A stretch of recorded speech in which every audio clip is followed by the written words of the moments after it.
Cranford. By Elizabeth Cleghorn Gaskell. Chapter 5.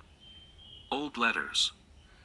I have often noticed that almost everyone has his own individual small economies, careful habits of saving fractions of pennies in some one peculiar direction, any disturbance of which annoys him more than spending shillings or pounds on some real extravagance.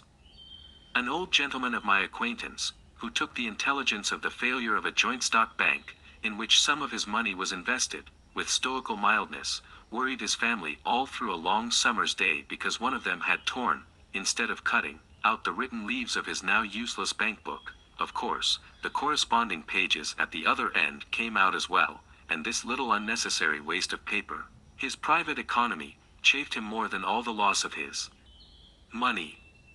Envelopes fretted his soul terribly when they first came in, the only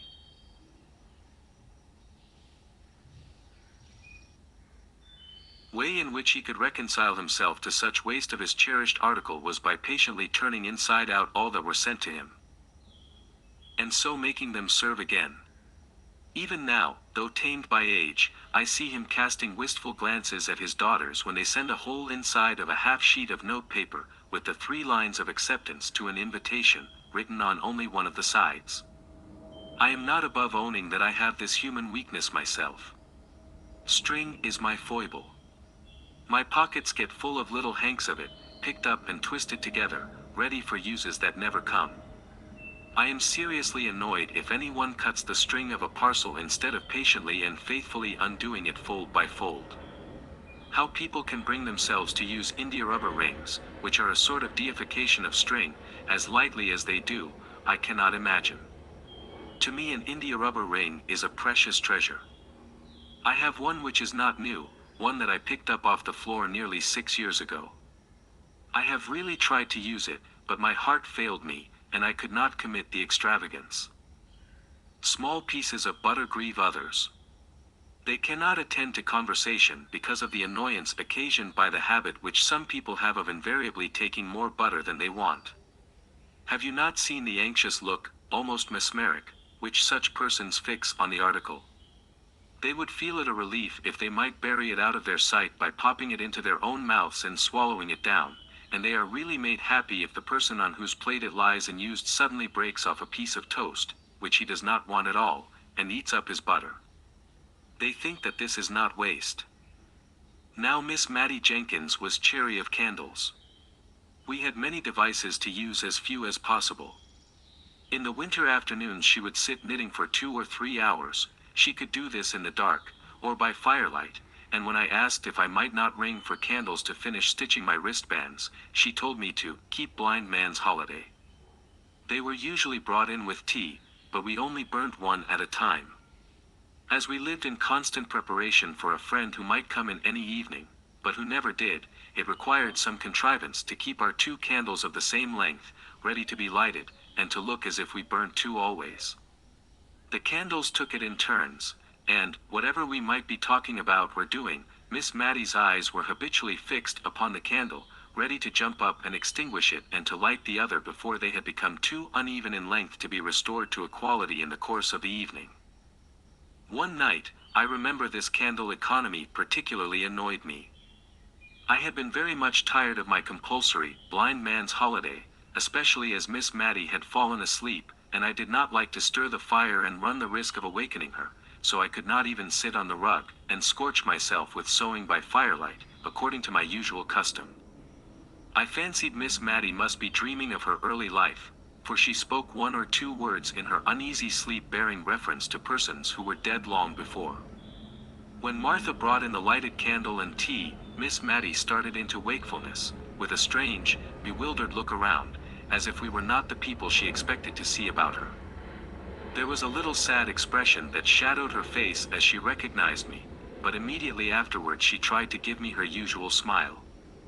All through tea time her talk ran upon the days of her childhood and youth. Perhaps this reminded her of the desirableness of looking over all the old family letters, and destroying such as ought not to be allowed to fall into the hands of strangers, for she had often spoken of the necessity of this task, but had always shrunk from it, with a timid dread of something painful. Tonight, however, she rose up after tea and went for them, in the dark, for she piqued herself on the precise neatness of all her chamber arrangements, and used to look uneasily at me when I lighted a bed candle to go to another room for anything. When she returned there was a faint, pleasant smell of Tonquin beans in the room. I had always noticed this scent about any of the things which had belonged to her mother, and many of the letters were addressed to her, yellow bundles of love letters, 60 or 70 years old. Miss Matty undid the packet with a sigh, but she stifled it directly, as if it were hardly right to regret the flight of time, or of life either. We agreed to look them over separately, each taking a different letter out of the same bundle and describing its contents to the other before destroying it. I never knew what sad work the reading of old letters was before that evening, though I could hardly tell why. The letters were as happy as letters could be, at least those early letters were. There was in them a vivid and intense sense of the present time, which seemed so strong and full, as if it could never pass away, and as if the warm, living hearts that so expressed themselves could never die, and be as nothing to the sunny earth. I should have felt less melancholy, I believe, if the letters had been more so. I saw the tears stealing down the well-worn furrows of Miss Matty's cheeks, and her spectacles often wanted wiping. I trusted at last that she would light the other candle, for my own eyes were rather dim, and I wanted more light to see the pale, faded ink. But no, even through her tears, she saw and remembered her little economical ways. The earliest set of letters were 2 bundles tied together, and ticketed, in Miss Jenkins's handwriting, letters interchanged between my ever-honored father and my dearly beloved mother, prior to their marriage, in July 1774. I should guess that the rector of Cranford was about 27 years of age when he wrote those letters, and Miss Matty told me that her mother was just 18 at the time of her wedding. With my idea of the rector derived from a picture in the dining parlor, stiff and stately, in a huge full-bottomed wig, with gown, cassock, and bands, and his hand upon a copy of the only sermon he ever published, it was strange to read these letters. They were full of eager, passionate ardor, short homely sentences, right fresh from the heart, very different from the grand Latinist, Johnsonian style of the printed sermon preached before some judge at assize time. His letters were a curious contrast to those of his girl bride. She was evidently rather annoyed at his demands upon her for expressions of love, and could not quite understand what he meant by repeating the same thing over in so many different ways, but what she was quite clear about was a longing for a white paduasoy, whatever that might be, and 6 or 7 letters were principally occupied in asking her lover to use his influence with her parents, who evidently kept her in good order, to obtain this or that article of dress, more especially the white paduasoy. He cared nothing how she was dressed, she was always lovely enough for him, as he took pains to assure her, when she begged him to express in his answers a predilection for particular pieces of finery, in order that she might show what he said to her parents. But at length he seemed to find out that she would not be married till she had a trousseau to her mind, and then he sent her a letter, which had evidently accompanied a whole box full of finery, and in which he requested that she might be dressed in everything her heart desired. This was the first letter, ticketed in a frail, delicate hand, from my dearest John. Shortly afterwards they were married, I suppose, from the intermission in their correspondence. "We must burn them, I think," said Miss Matty, looking doubtfully at me. "No one will care for them when I am gone." And one by one she dropped them into the middle of the fire, watching each blaze up, die out, and rise away, in faint, white, ghostly semblance, up the chimney, before she gave another to the same fate. The room was light enough now, but I, like her, was fascinated into watching the destruction of those letters, into which the honest warmth of a manly heart had been poured forth. The next letter, likewise docketed by Miss Jenkins, was endorsed, "Letter of pious congratulation and exhortation from my venerable grandfather to my beloved mother, on occasion of my own birth." Also some practical remarks on the desirability of keeping warm the extremities of infants, from my excellent grandmother. The first part was, indeed, a severe and forcible picture of the responsibilities of mothers, and a warning against the evils that were in the world, and lying in ghastly wait for the little baby of 2 days old. His wife did not write, said the old gentleman, because he had forbidden it, she being indisposed with a sprained ankle, which, he said, quite incapacitated her from holding a pen. However, at the foot of the page was a small T.O., and on turning it over, sure enough, there was a letter to "My dear, dearest Molly," begging her, when she left her room, whatever she did, to go upstairs before going down, and telling her to wrap her baby's feet up in flannel, and keep it warm by the fire, although it was summer, for babies were so tender. It was pretty to see from the letters, which were evidently exchanged with some frequency between the young mother and the grandmother, how the girlish vanity was being weeded out of her heart by love for her baby. The white paduasoy figured again in the letters, with almost as much vigor as before. In one, it was being made into a christening cloak for the baby. It decked it when it went with its parents to spend a day or two at Arley Hall. It added to its charms, when it was the prettiest little baby that ever was seen. Dear mother, I wish you could see her. Without any partiality, I do think she will grow up a regular beauty. I thought of Miss Jenkins, gray, withered, and wrinkled, and I wondered if her mother had known her in the courts of heaven, and then I knew that she had, and that they stood there in angelic guise. There was a great gap before any of the rector's letters appeared. And then his wife had changed her mode of her endorsement. It was no longer from "My dearest John," it was from "My honored husband." The letters were written on occasion of the publication of the same sermon which was represented in the picture. The preaching before "My Lord Judge," and the publishing by request, was evidently the culminating point, the event of his life. It had been necessary for him to go up to London to superintend it through the press. Many friends had to be called upon and consulted before he could decide on any printer fit for so onerous a task, and at length it was arranged that J. and J. Rivingtons were to have the honorable responsibility. The worthy rector seemed to be strung up by the occasion to a high literary pitch, for he could hardly write a letter to his wife without cropping out into Latin. I remember the end of one of his letters ran thus: "I shall ever hold the virtuous qualities of my Molly in remembrance. Dum memor ipsi me, dum spiritus regit artis," which, considering that the English of his correspondent was sometimes at fault in grammar, and often in spelling, might be taken as a proof of how much he idealized his Molly, and, as Miss Jenkins used to say, people talk a great deal about idealizing nowadays, whatever that may mean.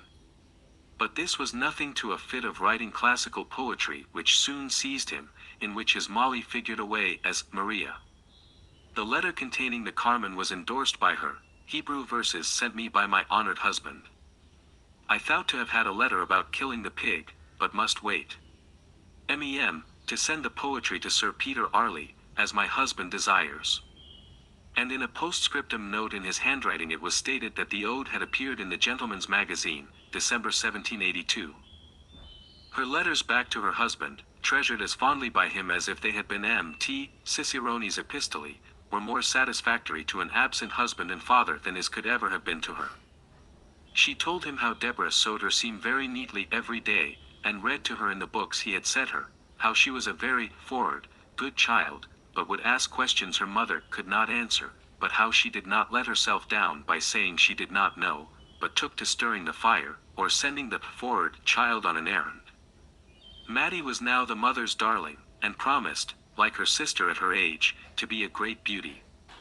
I was reading this aloud to Miss Mattie, who smiled and sighed a little at the hope, so fondly expressed, that little Mattie might not be vain, even if she were a beauty. "I had very pretty hair, my dear," said Miss Matilda, "and not a bad mouth." And I saw her soon afterwards adjust her cap and draw herself up. But to return to Mrs. Jenkins's letters. She told her husband about the poor in the parish, what homely domestic medicines she had administered, what kitchen physic she had sent. She had evidently held his displeasure as a rod and pickle over the heads of all the ne'er-do-wells. She asked for his directions about the cows and pigs, and did not always obtain them, as I have shown before. The kind old grandmother was dead when a little boy was born, soon after the publication of the sermon, but there was another letter of exhortation from the grandfather, more stringent and admonitory than ever, now that there was a boy to be guarded from the snares of the world.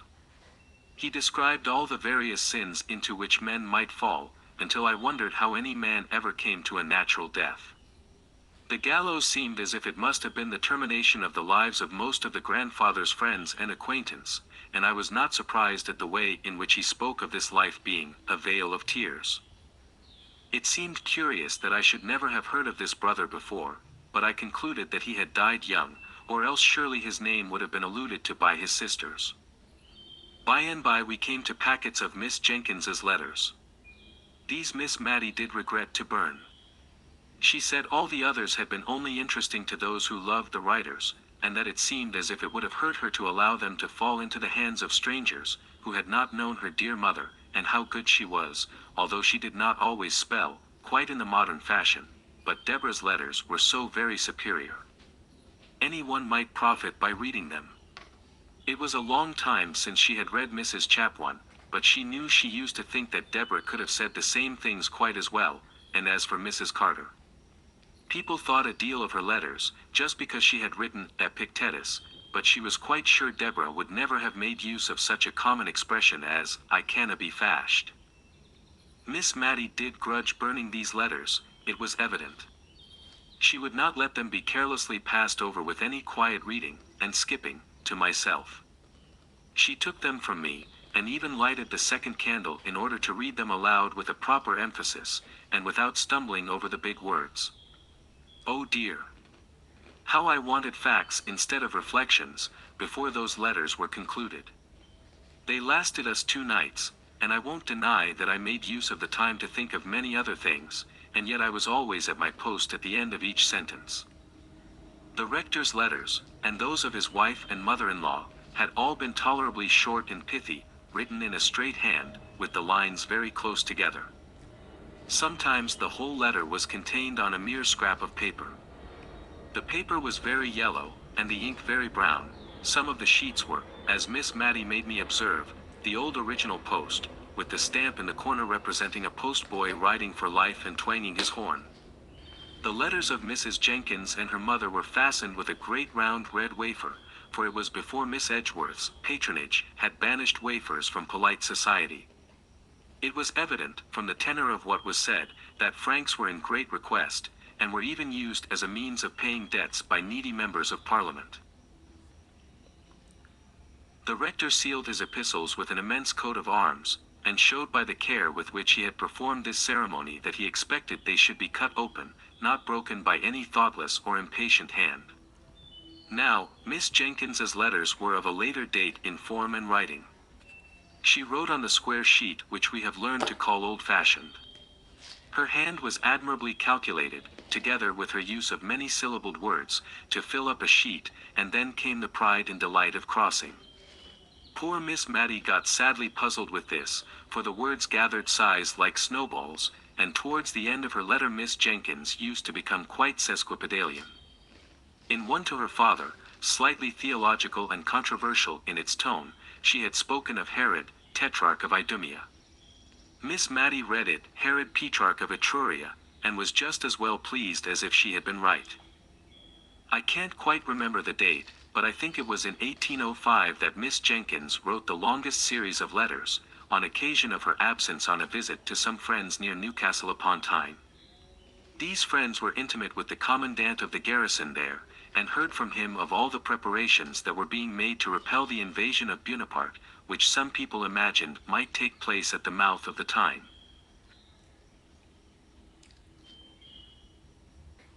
Miss Jenkins was evidently very much alarmed, and the first part of her letters was often written in pretty intelligible English, conveying particulars of the preparations which were made in the family with whom she was residing against the dreaded event, the bundles of clothes that were packed up ready for a flight to Alston Moor, a wild hilly piece of ground between Northumberland and Cumberland, the signal that was to be given for this flight, and for the simultaneous turning out of the volunteers under arms, which said signal was to consist, if I remember rightly, in ringing the church bells in a particular and ominous manner.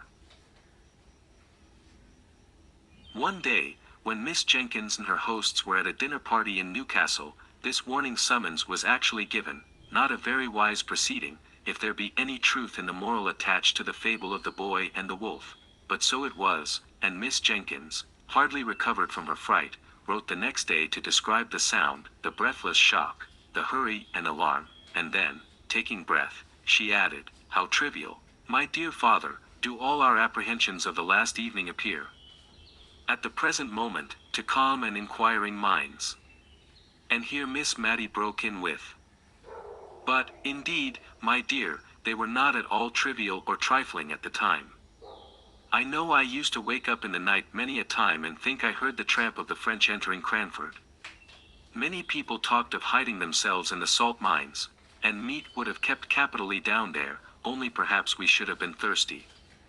And my father preached a whole set of sermons on the occasion, one set in the mornings, all about David and Goliath, to spirit up the people to fighting with spades or bricks, if need were, and the other set in the afternoons, proving that Napoleon, that was another name for Boney, as we used to call him, was all the same as an Apollyon and a baton.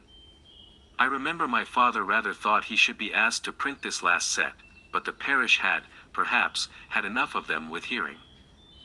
Peter Marmaduke Arley Jenkins, poor Peter, as Miss Matty began to call him, was at school at Shrewsbury by this time. The rector took up his pen, and rubbed up his Latin once more, to correspond with his boy. It was very clear that the lads were what are called show letters. They were of a highly mental description, giving an account of his studies, and his intellectual hopes of various kinds, with an occasional quotation from the classics, but, now and then, the animal nature broke out in such a little sentence as this, evidently written in a trembling hurry, after the letter had been inspected: "Mother dear, do send me a cake, and put plenty of citron in." The mother dear probably answered her boy in the form of cakes and goody, for there were none of her letters among this set, but a whole collection of the rector's, to whom the Latin in his boy's letters was like a trumpet to the old warhorse. I do not know much about Latin, certainly, and it is, perhaps, an ornamental language, but not very useful, I think, at least to judge from the bits I remember out of the rector's letters. One was, "You have not got that town in your map of Ireland, but bonus Bernardus non videt omnia, as the proverbia say." Presently it became very evident that poor Peter got himself into many scrapes. There were letters of stilted penitence to his father for some wrongdoing, and among them all was a badly written, badly sealed, badly directed, blotted note: "My dear, dear, dear, dearest mother, I will be a better boy, I will, indeed, but don't, please, be ill for me, I am not worth it, but I will be good, darling mother." Miss Matty could not speak for crying, after she had read this note. She gave it to me in silence, and then got up and took it to her sacred recesses in her own room, for fear, by any chance, it might get burnt. "Poor Peter," she said, "he was always in scrapes, he was too easy. They led him wrong, and then left him in the lurch. But he was too fond of mischief. He could never resist a joke. Poor Peter."